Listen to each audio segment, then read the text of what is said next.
Hello, and welcome to the latest episode of The Ownership Effect. I'm your host, Jim Bonham. In today's episode, we're continuing our conversation with Kendra Isaacson, a principal at Mindset, which is a bipartisan public policy firm here in Washington, D.C. In part one, we talked about why so many members of Congress, both Democrats and Republicans, are supportive of ESOP companies. And that conversation continues in today's episode, where we explore the current state of ESOP legislation and regulation and retirement policy in general.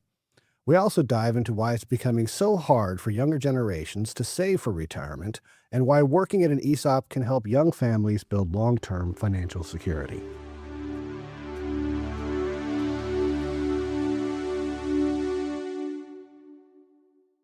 I have with me here today Kendra Isaacson, who was on our last episode, and we had such a great conversation about ESOPs and retirement and the legislative history that we've asked Kendra to be back again.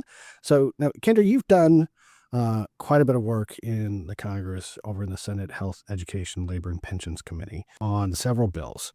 But there have been a couple that passed in recent years called the Secure and then the Secure 2.0 Act. Tell us a little bit about what those two bills were about. So Secure 1 and Secure 2.0 were a collection of bipartisan retirement bills, and they were aimed at fixing a lot of things in the system. In Secure 1, it introduced the concept of a pooled employer plan to help. Again, we mentioned that there's a coverage issue where 50% of workers don't have access to an employer-provided plan. So this would allow for economies of scale for small businesses to band together for a retirement plan. That was a big part of Secure 1. A lot of little technical retirement things. And then in Secure 2.0, it included the Work Act, which the ESOP Association was very much an integral part of, that would help boost employee ownership, the Employer Ownership Initiative at the Department of Labor, and make sure that across states they have the support that they need to support employee ownership. It also, introduced automatic enrollment requirements and auto escalation requirements because people need that nudge. And I think that was a Nobel Prize-winning concept in economics to make sure that we have automation. So a lot of cats and dogs in retirement. But again, a really big, important component of this is that they're bipartisan.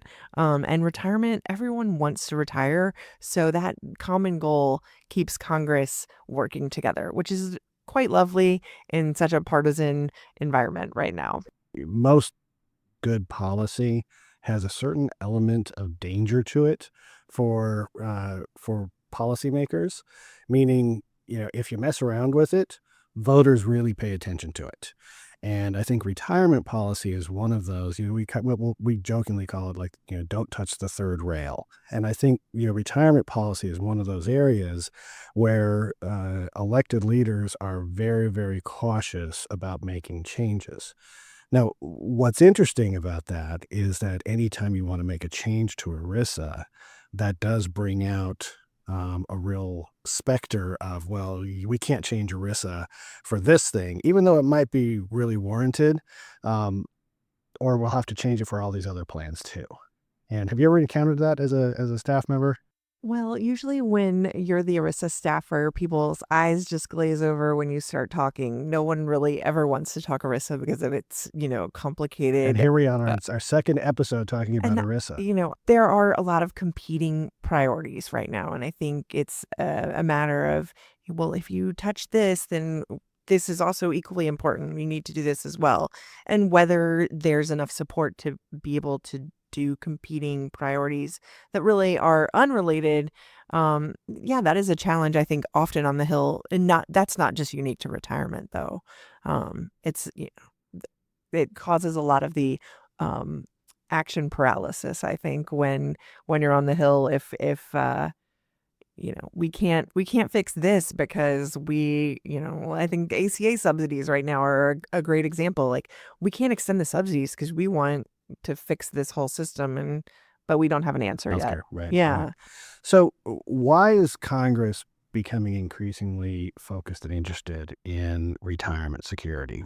Well, I think it's a demographic issue. People are listening to their constituents. And right now, and if you think about it, retirees are a quite a loud constituency. They have the time to make the phone calls, write letters.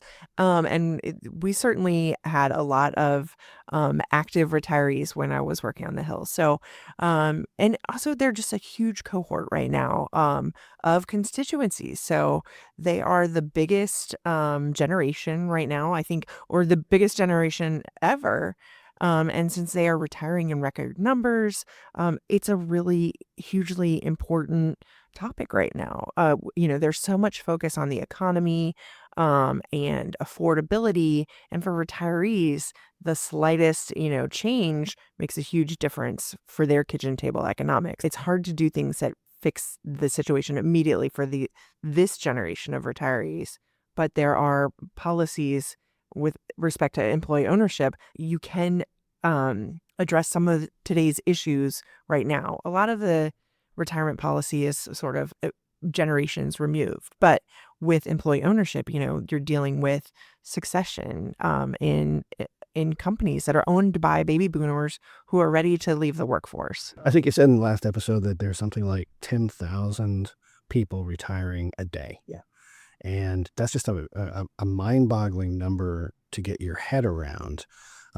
Overall, just from the overall economy, the number of people who are leaving the workforce, and the people who have to come in and fill those jobs.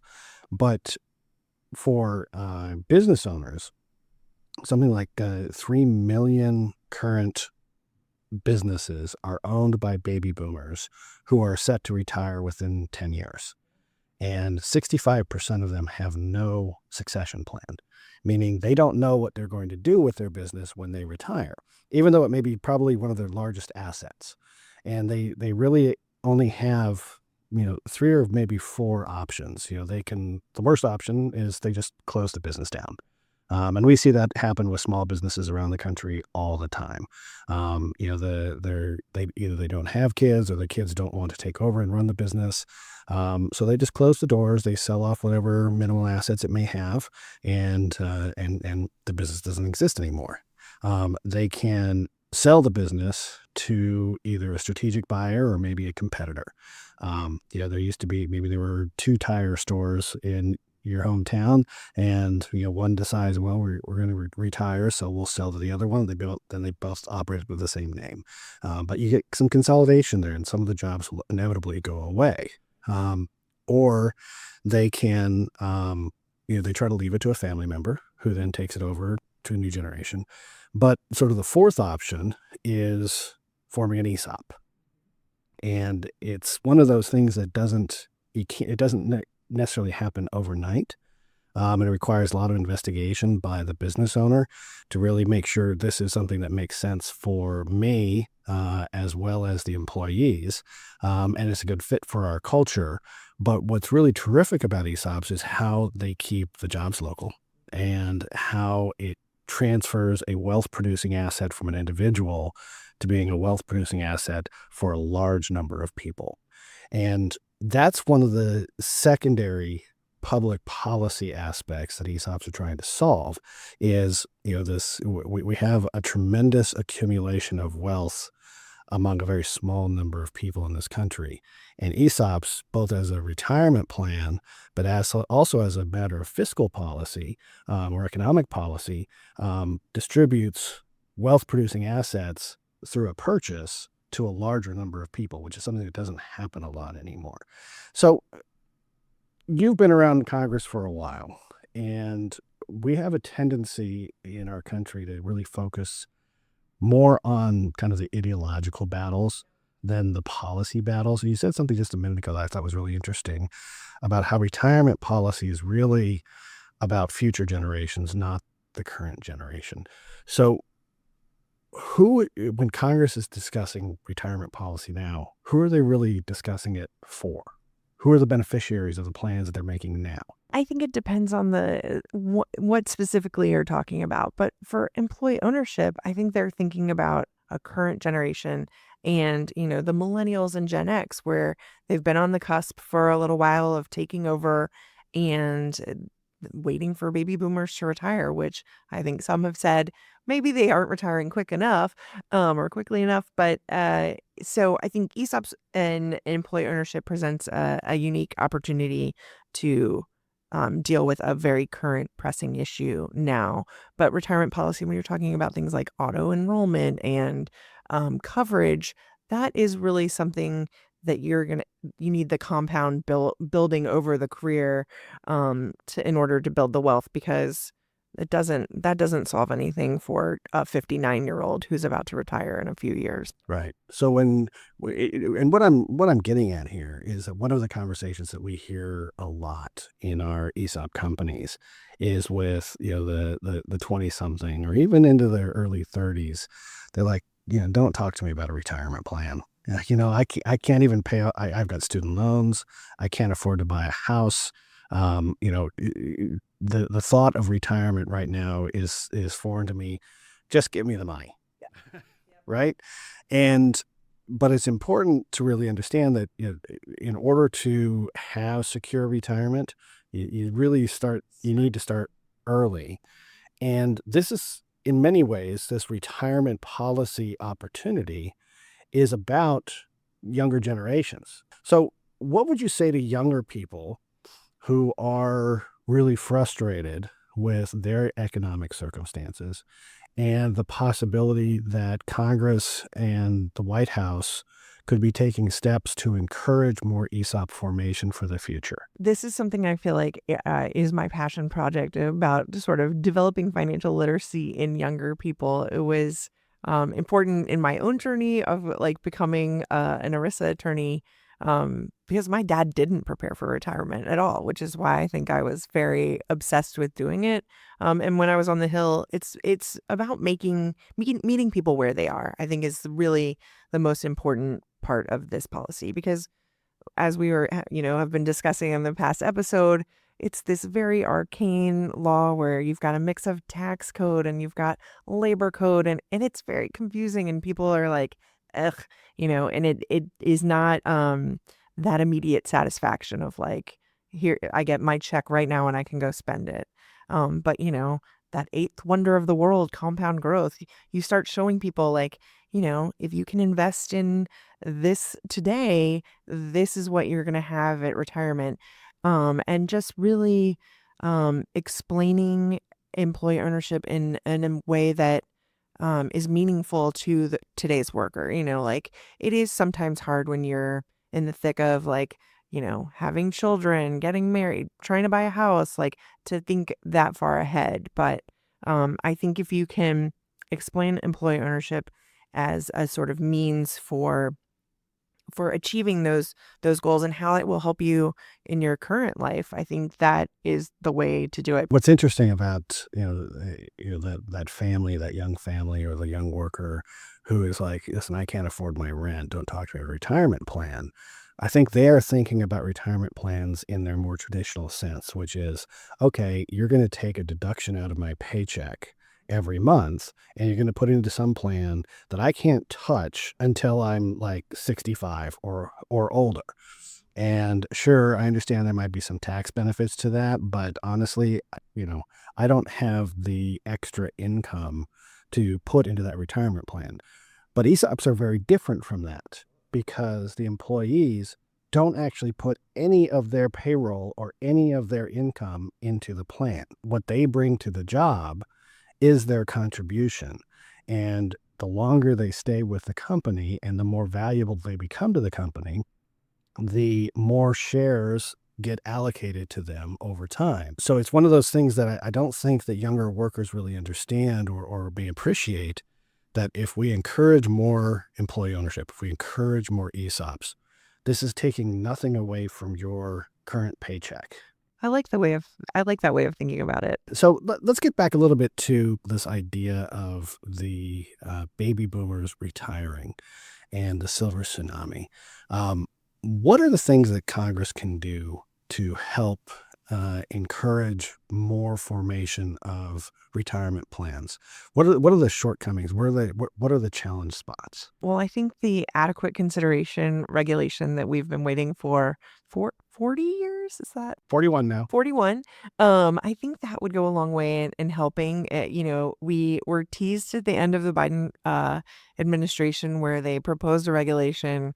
I guess it was Thursday or Friday before President Trump was inaugurated, and then it was quickly pulled back. We were kind of happy about that because the proposal they put forward was really was kind of unworkable from our perspective. I don't even think it was printed in the Federal Register by the time it had been pulled Right. back. So it wasn't actually an official proposed regulation. Right. And so I think DOL acting on that and finally, meeting the duty that they have been reminded of, in Secure 2.0, that they should issue that regulation would be great. But in the meantime, since Now, before we go, why is that important? What is adequate consideration, and why is it so important for ESOP formation? it's so important because that's the that's the whole crux of the transaction, is that you have to pay an adequate consideration to the employees must pay adequate consideration to the owner as the sale.